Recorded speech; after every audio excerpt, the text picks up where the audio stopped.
Okay, so today I'm going to be reviewing the 2025 Porsche GT3 RS.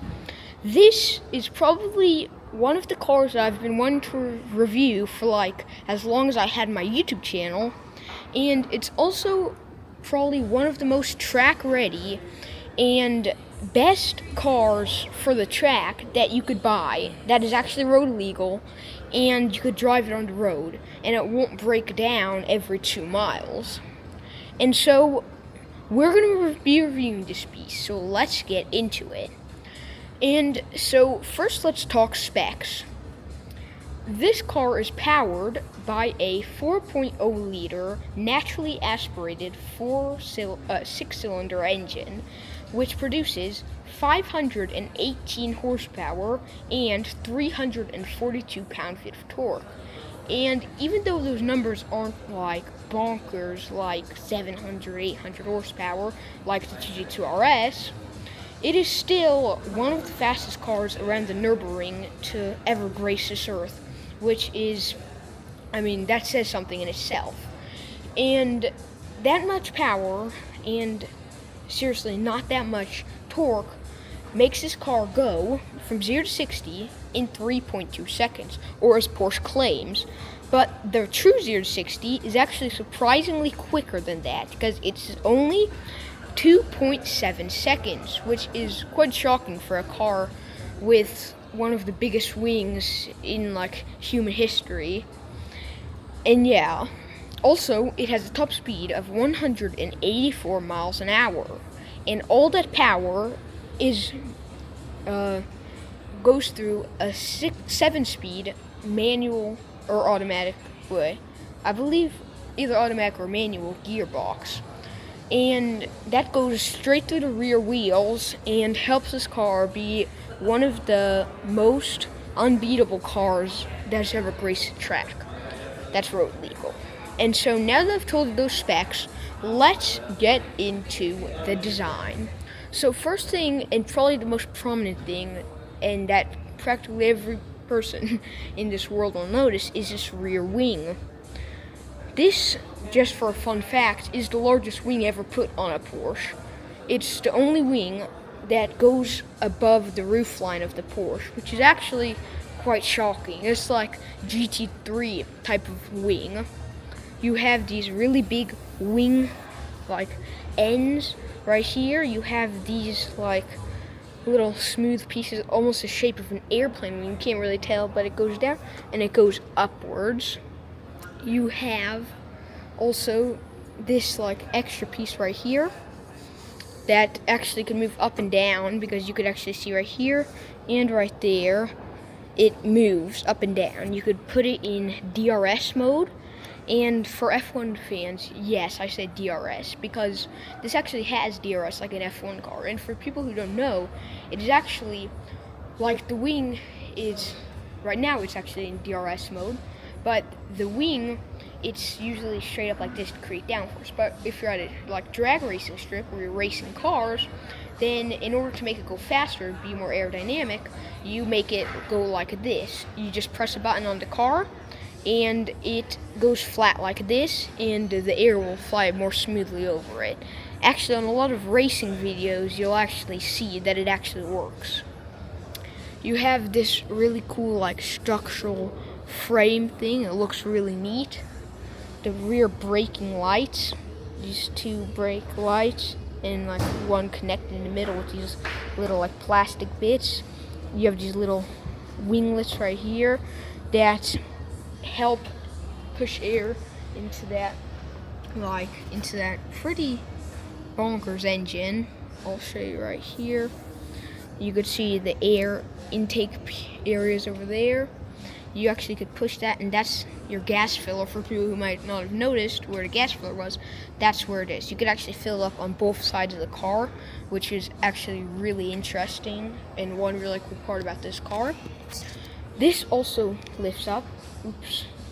This also lifts up this entire piece with this cool little ducktail wing, which actually is reminiscent of the Porsche 911 Carrera 2.7 RS, which at the time was Porsche's most lightweight and fast car. But this one actually lifts up to create even more downforce while you're on the track. This is like, I believe, $500 option right here, this rear light that are white, and it makes it look really cool. Black Porsche logo, which also looks so nice, and then a sticker GT3 RS logo, which also looks pretty nice. You have these nice air, like it forces air to the outside to create downforce and all the aerodynamics you need. Your two exhaust pipes right there, which look just so aggressive and cool. I think the only thing I would change about this back right here, this back view, would just to make this entire bumper carbon fiber. That would look so cool. This is probably one of the most like cool features of this car. You have this like piece sticking out, and then it creates downforce and it has airflow. Like if you look right here, it looks so cool.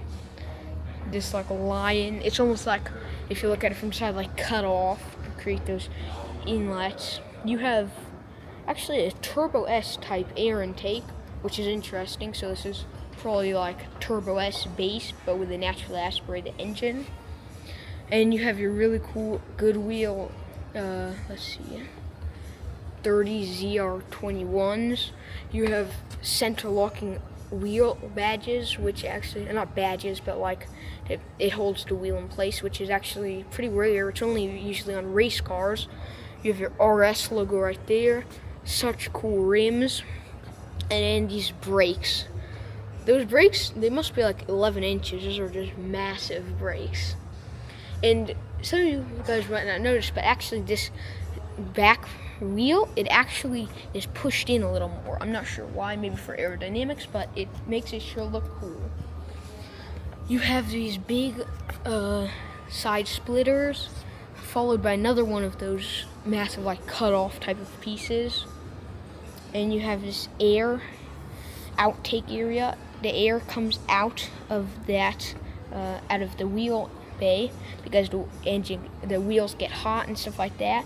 So the air flows out of here and it comes out of there as well, which also looks really cool.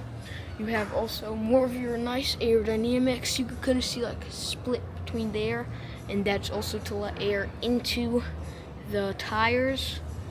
You have this as well. This also lets air into the tires, and that as well, because you kind of see like light over there that lets air into the tires. So really on this car, everything is about aerodynamics and creating downforce and helping you be faster on the track.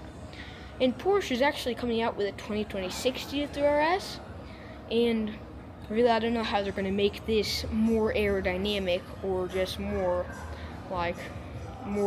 bonkers than this car already is. And you have more air intakes. Everything's functional, which is really nice. You have these air intakes, like it's plastic. You have your like front right here. This is probably one of the most famous parts of the 911 for those who don't know. It's like circular. They're actually called bug-eye headlights because they're shaped almost like a beetle or something like that. They're like probably the most popular, like for Porsche fans. They know the best about this. And in 2000s they actually made, it's called fried egg headlights, which you'll be showing right now, and they looked funny. But yeah, you have your Porsche LED matrix systems in here, your daytime running lights on the side, and yeah, you have your little indicators on the side. Well, they're for like light shining off of them. And so yeah, this is like just really, in my opinion, the epitome of like all cars. You have this, it lets air into those massive fans that keep the car down and keep it cool.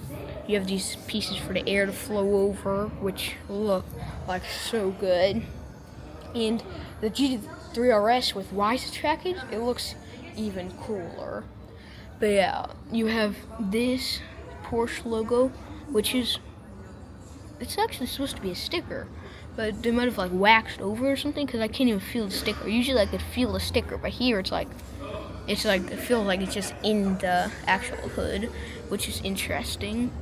But yeah, and so that is pretty much all of the seriously cool exterior details. they also have these really cool like fins right here that like bring air down the sides to this wing and to the engine. It kind of forces the air to go down. You have a double bubble roof. For those who don't know, it's like double bubble. It's instead of making the roof really low, they just do that so air could still flow over like it's low, but you could still have two spaces for the driver and passenger, their helmet, so they're not like pushing against the roof, which is really smart and really cool like innovation that I think makes the car look 10 times cooler than it would normally look. But yeah, then I've actually been waiting ever since I started my YouTube channel. I've been waiting to like be able to review this car. This is definitely my dream car. If I could have one car, it'd probably be this. But yeah, so now we're inside. I'm sitting in the passenger seat right now, and so I could like show you guys how it is, how comfortable it is, and all like that.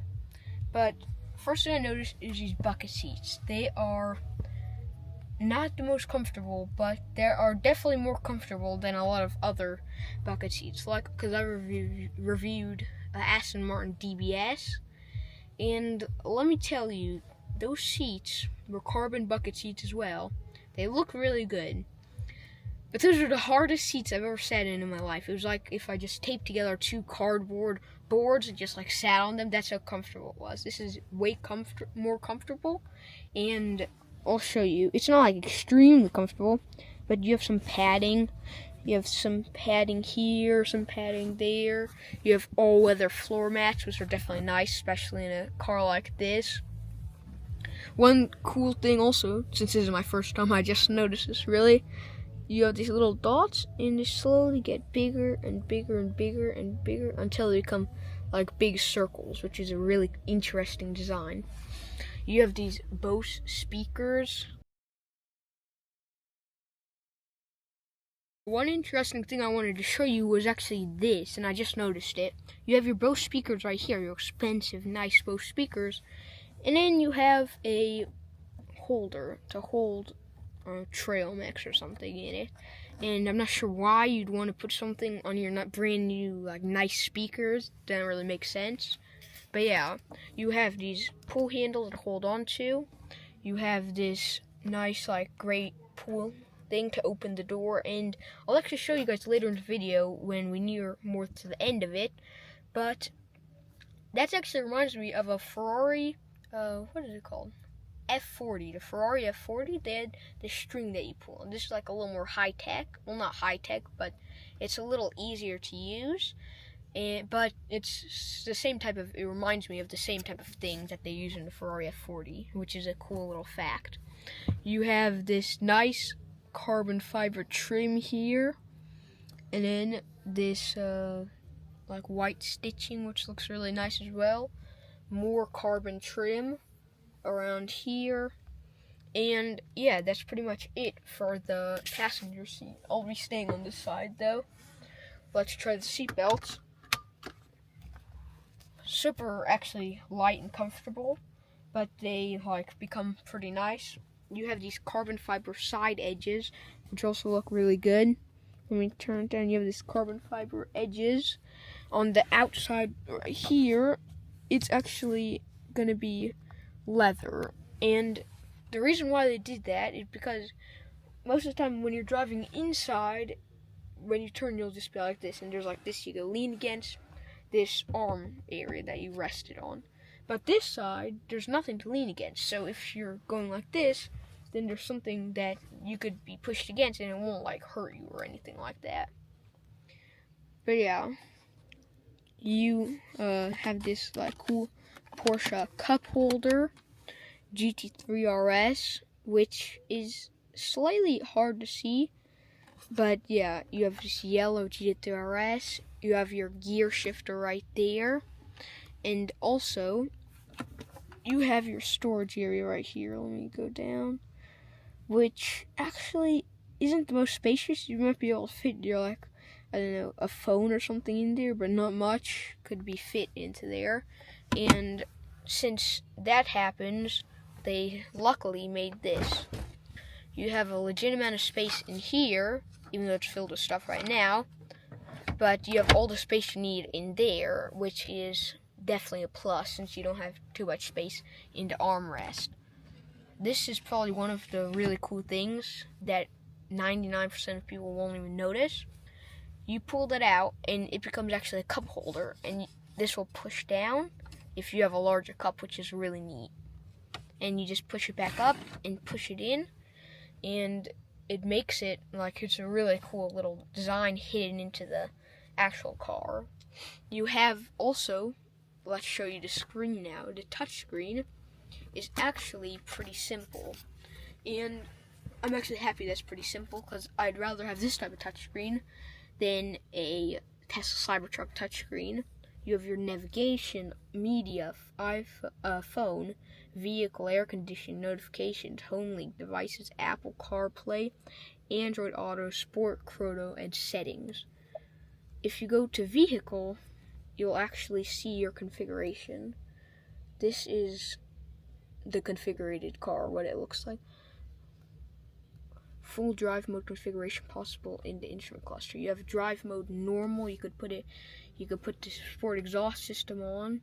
You could put drive mode sport plus or anything like that. Aerodynamics, it's in the low downforce right now, but actually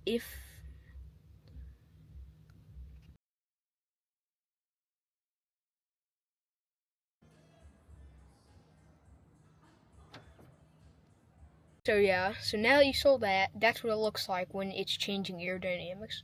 And so I think I've shown you guys pretty much everything. I think there's just a couple things left to show. Like there's this, you pull this up just like every other car. It's just more like lightweight and smaller. And you could like store, I don't know, something in here, like a piece of paper or something. You could store it in there. Those are pretty small just to be like lightweight, and so you could save weight, of course. And so yeah, that's pretty much actually all, I guess. You have this cool like piece right here that shows the rev limit, the miles per hour you're going, aerodynamics, the time, and amount of miles you've driven, and everything else. And so yeah, let's keep checking out this touchscreen. Everything actually pretty simple on this thing, which I like, because here you have your sport chrono. You just press that and it'll start recording if you're going around a track. And one thing I like about this is it's just so simple. Like, this is all you have, this is all you need, because like on stuff like Tesla and stuff, they have so many different options and everything. Like, seriously, like I can't really even use it because I don't know where to look for stuff. But here it's so simple, and it's lightweight, small, and this is probably one of my favorite cars I ever created. And so yeah, I guess we should near the end of our video. So this is how you open it. It's actually pretty easy. You just pull it back and then push it out. This car is really low. I think this is one of the lowest cars besides the Bugatti Chiron that I reviewed. Because if you look like this, it is seriously at my shoulders. That's how low this thing is. And Xaaron was even a little lower. So those are probably like the two lowest cars ever made. And so yeah, I hope you'll like this video. Remember to like and subscribe to Xaaron Reviews, and see y'all next time. And comment below what you thought about this car. And also check out my new X account called Xaaron Reviews. And so I guess I'll see you in the next video.